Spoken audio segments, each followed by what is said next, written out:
Hey everybody, I'm Morgan with On It Plumbing, and I want to show you today how you can solve your problem when you try to run your faucet and you just don't have any water coming out. There's a couple things that can be, and they're usually pretty simple to fix, and as a plumber I get called out for these calls all the time, and they're almost a nuisance for me because they're not quite good money makers, but they also suck as a customer when you have to pay $100 just to have a plumber come out and then you're like, I could have done that. So here's the first thing to check is it just one side or the other? Is it just hot or cold?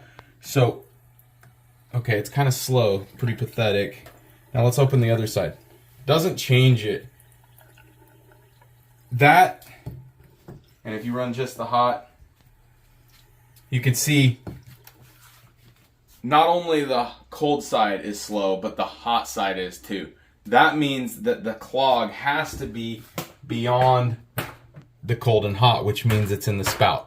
And typically, the problem is a plugged aerator. So you might need a channel lock, and if you want to be nice to it, put some towel around it so you don't mar it up. Fortunately, this is my house, and I'm a simple man. Doesn't bother me that much. So what we'll do is we'll take and I put a piece of paper in there to do this on purpose. That's what that was. It just blew out. But what you'll want to do is you'll want to clean this aerator out or just simply replace it. You can buy these at the hardware store for next to nothing. But if I knock it out, you can typically get them pretty clean. And you can see there's some little chunks coming out. Alright, so I have sourced a new aerator because the other one's not going to work. We're just going to thread that in hand tight and hope it doesn't explode. Look at that, that's gross. Ew. Anyway, much better flow.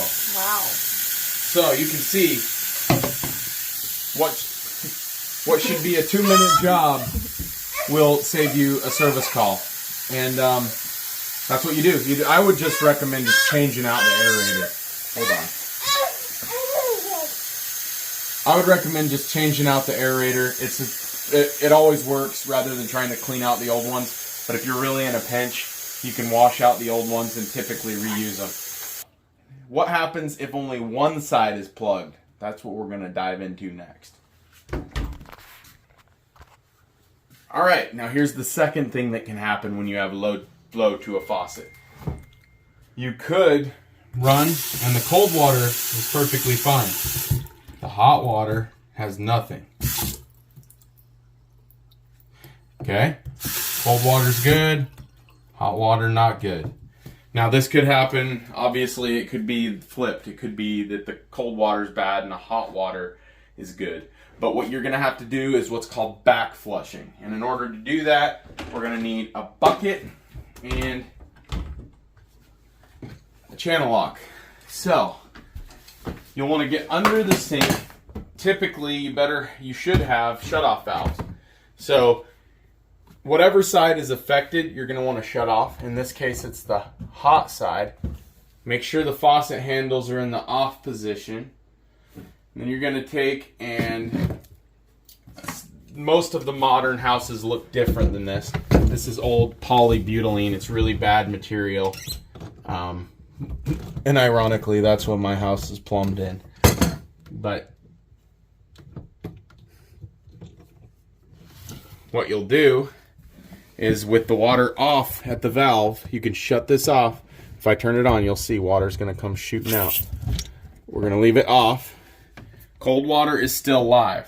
We're going to take the supply line, stick it into the bucket, and what we do, go ahead and look up top. We're going to open the hot first, and then we're going to get ready to open the cold. Now watch the supply line as I open the cold. It should back flush this. There's something stuck in there. And you can see what I'm doing up top is I'm opening the cold and it's trying to push it. It's basically taking the water and it's mixing it and pushing it back down because it's open. So let's see. Yeah, it's stuck right in there. Whatever it is. And it's not quite coming out, but there is something in there. Let me see if I can get it. Got the hot open, got the cold, gonna open it. There we go, got a nice clean stream coming through. And you can see some of the debris in the bucket. And then we'll hook it back up.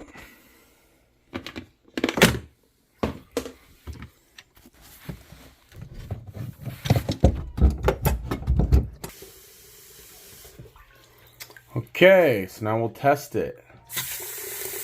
Hot looks good. Cold looks good. All right, so that's how you flush it. Normally it goes really smooth. I'm not gonna lie, I plugged it up with some tape and it was a real pain in the butt to get it to flush out of there. So I paused the video.